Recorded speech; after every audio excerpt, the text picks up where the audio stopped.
Donc, l'un des principaux problèmes qu'on a aujourd'hui dans la visualisation, c'est l'accès aux images, on l'a vu tout à l'heure. L'accès aux images pose des problèmes de format, des problèmes de taille de fichier, et l'idée, en fait, c'est de pouvoir le rendre accessible à tous. En fait, de la petite douleur que l'on a ici, ou de la suggestion de se dire j'ai peut-être un problème, en allant voir d'abord un spécialiste, ensuite on va aller voir le radiologue va fournir des images, va retourner les images au spécialiste, qui va renvoyer l'information au patient. Le patient se pose des questions, il ne comprend pas forcément, on donne un premier diagnostic, et puis on va au bloc opératoire. Voilà, c'est le parcours, ça peut prendre plusieurs semaines, voire plusieurs mois. C'est vrai dans tous les pays du monde, pas uniquement en France, en Suisse, en Chine ou aux États-Unis, c'est vrai partout. Et l'idée, c'est de simplifier ces étapes qui vont du diagnostic en passant par aussi l'éducation du patient, c'est-à-dire expliquer au patient au mieux ce qu'il a ou il n'a pas, les étapes préopératoires, la chirurgie, et donc dans la première étape, on a donc l'expertise bien sûr du médecin, avec il nous faut bien sûr un radiologue disponible. Il se trouve aujourd'hui qu'on manque encore de radiologues. Il y a des hôpitaux à Paris où vous avez plus de scanners que de radiologues, et c'est pas une paille. Les durées d'analyse sont des fois très longues, et c'est vrai que ça pose des soucis. Donc l'idée, ça serait de réduire tout ce temps avec des modélisations 3D qui soient rapides, accessibles à tous. On l'a parlé tout à l'heure, mais l'impression 3D peut coûter cher. En revanche, si on relativise par rapport au prix de l'intervention chirurgicale, voilà, vous avez une intervention qui coûte entre 1500 et 2000 euros par heure, je ne veux pas dire de bêtises, et une impression 3D peut coûter 500 euros. Donc si on peut gagner une heure, une demi-heure ou quelques minutes, c'est toujours ça de prix. Voilà. Donc aujourd'hui, l'accès aux données, nous on est pionniers dans la partie accès des données à distance. On a créé des systèmes cloud avec des gens comme Microsoft aujourd'hui, où on accède sans application, sans plugin, c'est-à-dire directement, je vous envoie un lien, vous y accédez tout de suite, sur votre téléphone portable, sur votre tablette, sur votre ordinateur, et sur d'autres devices dont je vous ferai voir tout à l'heure la qualité.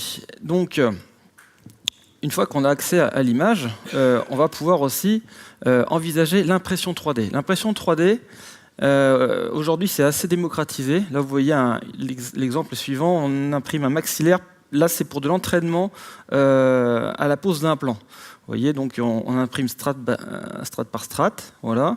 Ensuite, on colle et les modèles sont prêts à passer sur le banc pour l'entraînement. On a aussi, donc vous voyez, la qualité des modèles aujourd'hui font qu'on peut les visualiser assez rapidement. En général, c'est 70 heures entre le moment où j'ai envoyé mon modèle au cloud et le moment où il a été imprimé.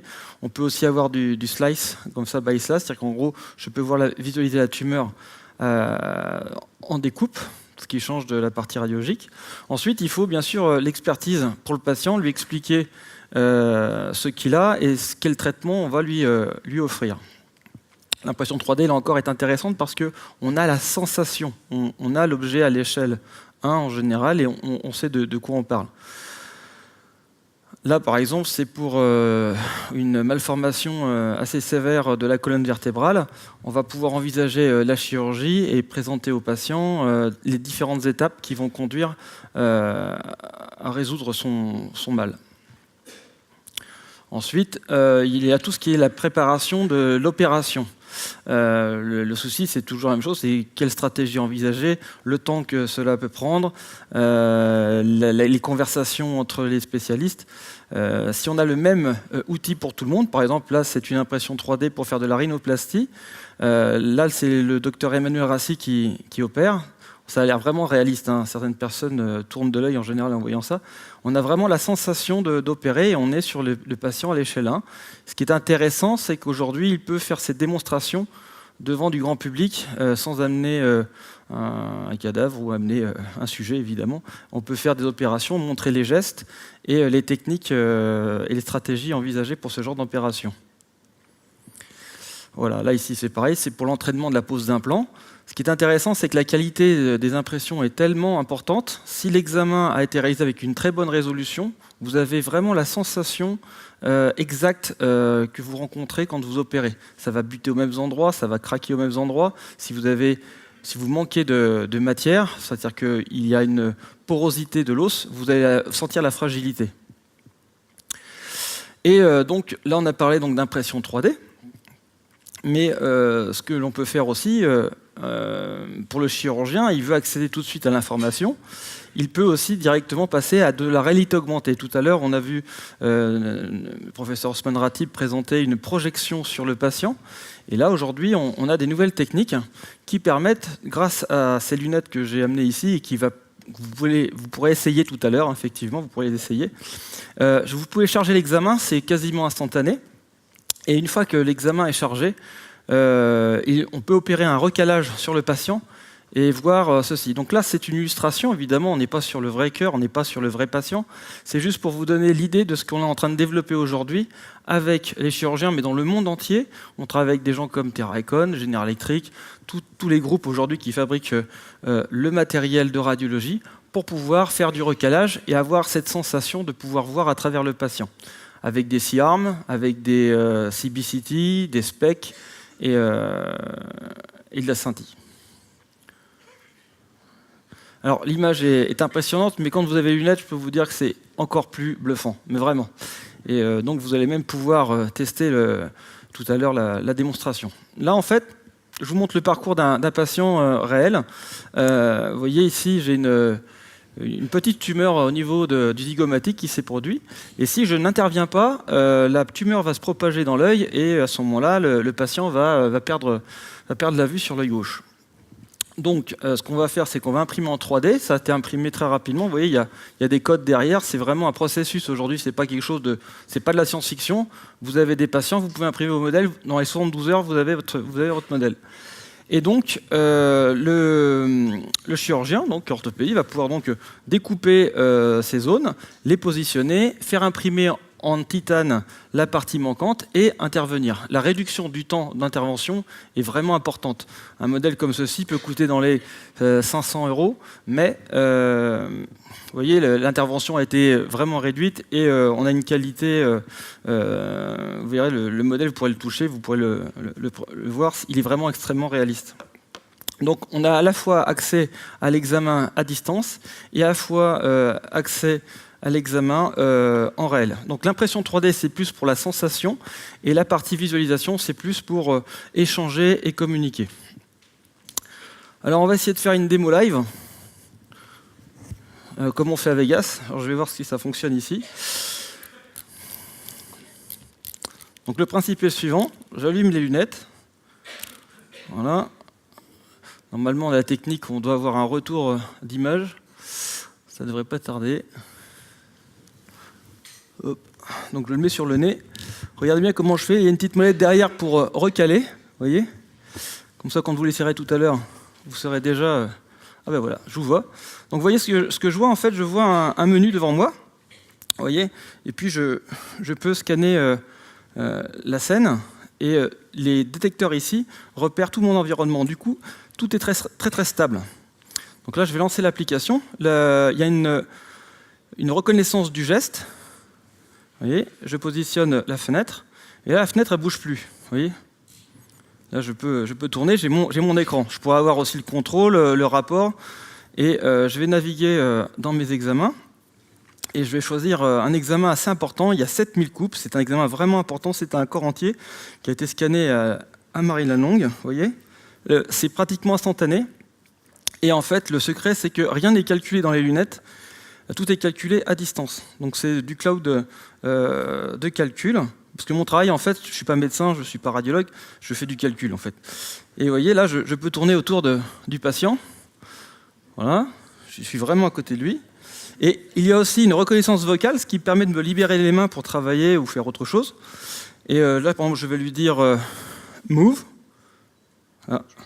Voilà, et il m'a répondu, il me dit ok, on passe en mode translation, et là il peut me suivre. Vous voyez, je peux l'emmener avec moi, je peux le positionner ici, et puis je peux me faire un truc du genre huge.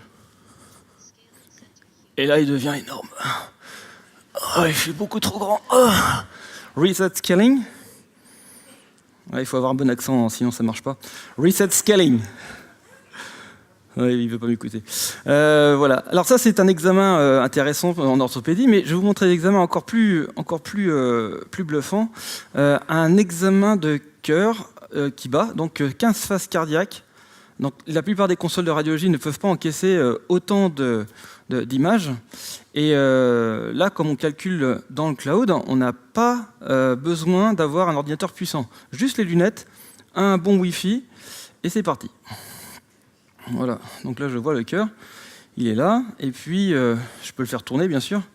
Hop, vous voyez, je peux le faire tourner. Ouais, voilà. Et encore heureux que vous avez un retour écran, parce que sinon vous pourrez me prendre pour un fou. Voilà, et vous voyez, je peux couper à l'intérieur. Vous voyez, je vois vraiment toutes les structures, et le cœur bat vraiment. Donc l'idée effectivement dans le futur, c'est de faire des examens en première intention, conserver les examens de haute qualité et les repositionner sur le patient en direct. Je vous en mets un petit dernier pour la route. Voilà. Et on a aussi de l'archéologie parce que les archéologues travaillent beaucoup aussi avec ces outils.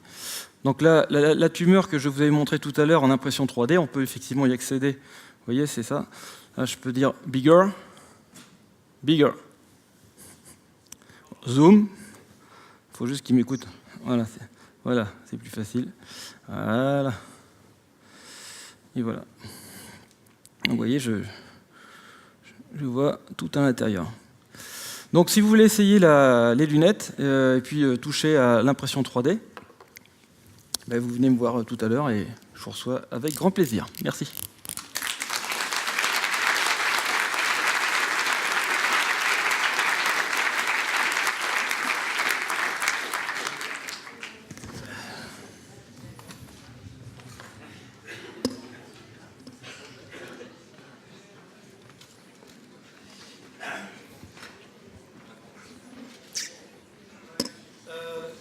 Je ne sais pas si des gens ont des questions pour Monsieur Orduro. Merci. Y a-t-il des questions? Pas de questions. Démonstration. Donc voilà, alors la problématique de ces choses développées avec des commandes vocales anglaises, c'est que ça ne marche pas en France. Because the Frenchies have always a difficult accent. Dans 2 semaines, je suis au Japon et je peux vous dire qu'ils souffrent. Parce que dire rotate en japonais, c'est pas possible. Non, mais c'est vrai. Non, mais rassurez-vous, Watson comprend pas non plus le suisse allemand. Oui, donc je comprends. Moi aussi, d'ailleurs, j'ai du mal. Merci beaucoup. Avec plaisir. Et puis, je vous invite tous à aller essayer ces machines après.